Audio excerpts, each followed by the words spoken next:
Welcome to Physics Class 12th, Unit 3 Magnetism, Chapter 4 Magnetic Effect of Current.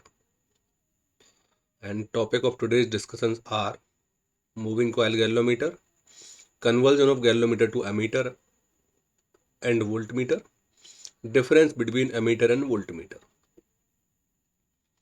ये तीन सबसे commonly instruments हैं जो हम लैब में यूज़ करते हैं। गैल्वोमीटर जो इन दोनों का जनरेटर है, गैल्वनोमीटर से ही अमीटर बनाते हैं और गैल्वोमीटर से ही वोल्टमीटर बनाते हैं। तो सबसे पहला हमारा जो main instrument that is galvanometer, उसको देखते हैं। और ये यहाँ पे हमारे जो कोर्स में है उसका नाम है मूविंग कॉइल गैल्वोमीटर। और इसका काम क्या होता है? It is an instrument use to detect the flow of current. Small amount of flow को भी ये बता सकता है विथ डायरेक्शन, जबकि एमीटर डायरेक्शन नहीं बता सकता है। और ये डायग्राम हो गया इसका, ये बोर्ड के सैंपल में ऐसे ही डायग्राम इसका दिया हुआ है। और इस टाइप से भी ये 3D अगर इसको देखा जाए तो इस टाइप से दिखाई देगा। इसमें एक नॉर्थ पोल और एक साउथ पोल, मतलब एक मैग्नेटिक पोल, दो पोल्स के बीच में एक कोर के बीच में कॉइल रैप्ड है और उस कॉइल को एक स्प्रिंग के थ्रू नीचे सस्पेंड किया गया है। और उस कॉइल के सेंटर से हमने एक पॉइंटर लगाया है जो पॉइंटर इस डिफ्लेक्शंस को इस स्केल पे मेजर करेगा।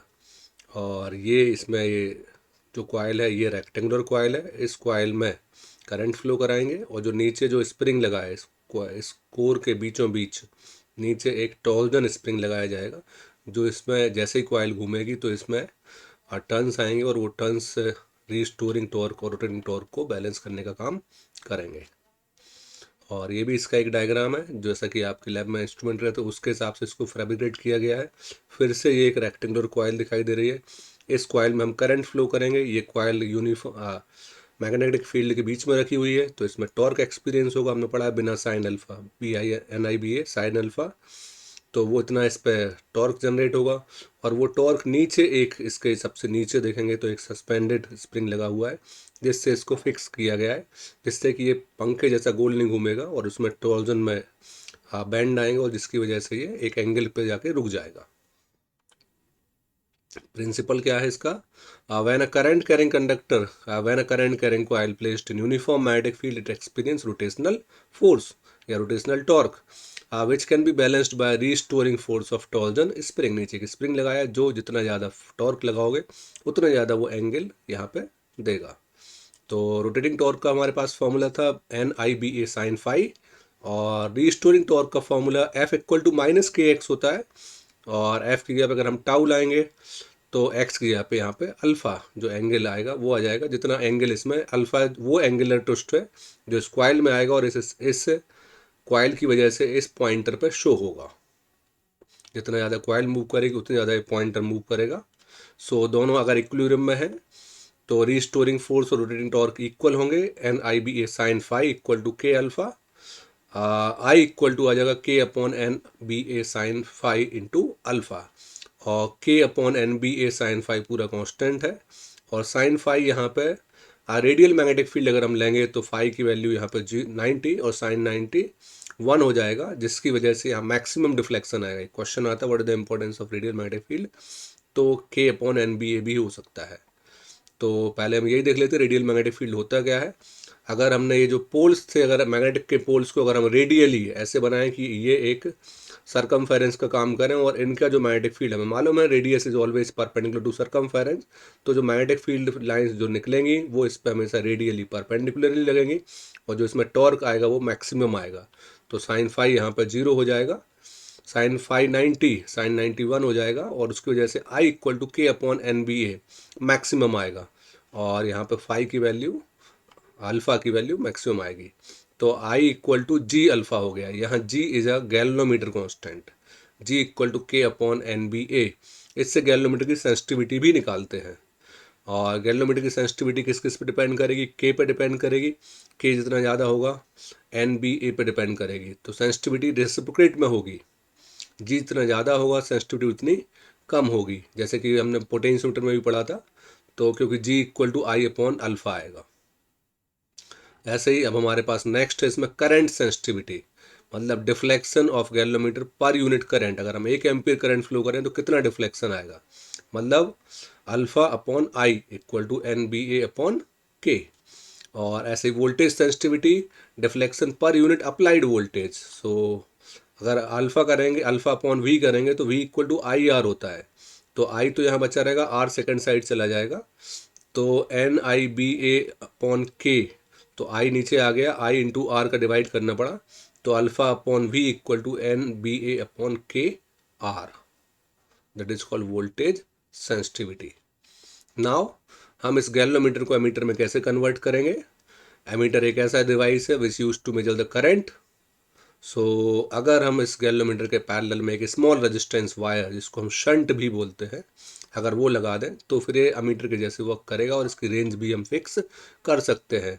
when a wire of small resistance connected parallel to galvanometer, it acts as ammeter. This wire is also called shunt and this principle is called principle of shunt. तो हमें मालूम है कि potential difference parallel में same होता है। तो यहाँ पर पैरेलल में दो चीज़ें लगी हैं, एक तो रेजिस्टेंस वायर लगा है और एक लगा है shunt.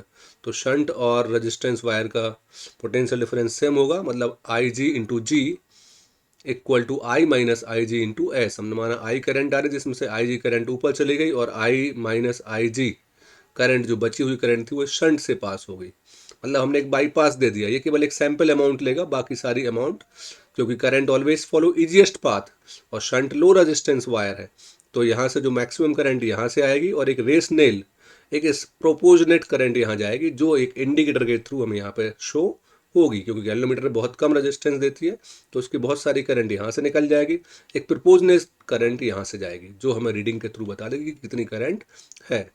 So S equal to आ गया I G into G upon I minus I G. और अगर आइडियल एमीटर की बात करें तो उसका रेजिस्टेंस 0 होना चाहिए, क्योंकि वो मैक्सिमम करंट फ्लो कर सकता है। Now conversion of galvanometer to voltmeter. Voltmeter एक ऐसा इंस्ट्रूमेंट है जो पोटेंशियल डिफरेंस मेजर करने का काम करता है। ये बहुत ही कॉम्पैक्ट है इन रिस्पेक्ट ऑफ पोटेंशियोमीटर, तो इसका हम सबसे ज़्यादा यूज़ करते हैं। अब गैल्वेनोमीटर को पोटेंशियल में कैसे कन्वर्ट करेंगे, तो अगर हम इसके सीरीज में एक हाई रेजिस्टेंस वायर लगा दें, गैल्वेनोमीटर को अगर हम पैरेलल में लगाते तो अमीटर बन रहा था और वो लो रेजिस्टेंस वायर था, तो अगर गैल्वेनोमीटर को एमीटर में कन्वर्ट करना होगा तो लो रेजिस्टेंस वायर लगाएंगे, वो भी पैरेलल में, तो कॉम्बिनेशन रेजिस्टेंस कम से भी कम हो जाएगा। और अगर गैल्वेनोमीटर को वोल्टमीटर में कन्वर्ट करना होगा तो हम एक लगाएंगे हाई रेजिस्टेंस वायर, वो भी उसके सीरीज में, तो जो रेजिस्टेंस होगा वो अब बड़े वाले रेजिस्टेंस से भी ज़्यादा हो जाएगा। तो अब ये जो कॉम्बिनेशन डिवाइस बनेगा that is act as voltmeter. Galvanometer can be converted into voltmeter by connecting it with a high resistance wire in series. सो अब होगा क्या, पोटेंशियल डिफरेंस जो आएगा, जो ओवरऑल पोटेंशियल डिफरेंस आएगा वो दोनों रेजिस्टेंस क्योंकि सीरीज में लगे हैं, तो V इक्वल टू आई जी, जो करंट होगी वो केवल आई जी या आई के फॉर्म में भी ले सकते हैं, इंटू जी प्लस आर, तो जो टोटल करंट आ जाएगी R equal to V upon I G minus G, that is the resistance of ideal voltmeter should be infinite. यहाँ पे हम आई जी को आई भी ले सकते हैं, तो सीधे से V equal to I G plus R या R equal to V upon I minus G भी लिख सकते हैं, क्योंकि करंट के पास एक ही ऑप्शन है। Now difference of ammeter and voltmeter. So ammeter एक लो रेजिस्टेंस इंस्ट्रूमेंट है, वोल्टमीटर एक हाई रेजिस्टेंस इंस्ट्रूमेंट है। एमीटर का resistance G S upon G plus S होता है, resistance of voltmeter G plus R, दोनों का एडिशन होता है। Resistance of shunt G upon I minus I G होता है, और series resistance V upon I G minus G होता है, जो कि बहुत ज़्यादा होता है। एमीटर को हमेशा सीरीज में कनेक्ट करते हैं, वोल्टमीटर को हमेशा पैरेलल में कनेक्ट करते हैं। आइडियल एमीटर का रेजिस्टेंस 0 होना चाहिए, आइडियल वोल्टमीटर का रेजिस्टेंस इनफाइनाइट होना चाहिए। इट्स एमीटर का resistance less than the galvanometer होता है। क्यों? क्योंकि इसके पैरेलल में हमने लो रेजिस्टेंस वायर लगाया, और जब भी हम पैरेलल कॉम्बिनेशन करते हैं तो जो आउटपुट आता है वो स्मॉलेस्ट से भी कम रेजिस्टेंस होता है। और पैरेलल का जो रेजिस्टेंस होता है और वोल्टमीटर का जो रेजिस्टेंस होगा वो गैल्वेनोमीटर के रेजिस्टेंस से ज़्यादा होगा, क्योंकि उसमें हमने एक हाई रेजिस्टेंस वायर सीरीज में लगाया है। और रजिस्टर एमीटर को उससे छोटी रेंज में कन्वर्ट करना पॉसिबल नहीं है। It is not possible to decrease the range of given ammeter, लेकिन वोल्ट मीटर की रेंज को डिक्रीज करना पॉसिबल है। ये तीनों इंस्ट्रूमेंट हमें लैब में मिलेंगे। बहुत सारे प्रैक्टिकल भी करने हैं हमें। एक प्रैक्टिकल है हाफ डिफ्लेक्शन मेथड, इसमें हम गैल्वेमीटर के को एमीटर में कन्वर्ट करते हैं, और कन्वर्ट करने के टाइम पे हाफ, क्योंकि जो रेजिस्टेंस शंट का है वो रेजिस्टेंस अगर गैल्वेमीटर का हो जाए तो करंट बराबर बराबर जाएगी, तो इसलिए उसको हाफ डिफ्लेक्शन मेथड भी बोलते हैं। ये भी हम इस प्रैक्टिकल लैब्स में देखेंगे। Thank you.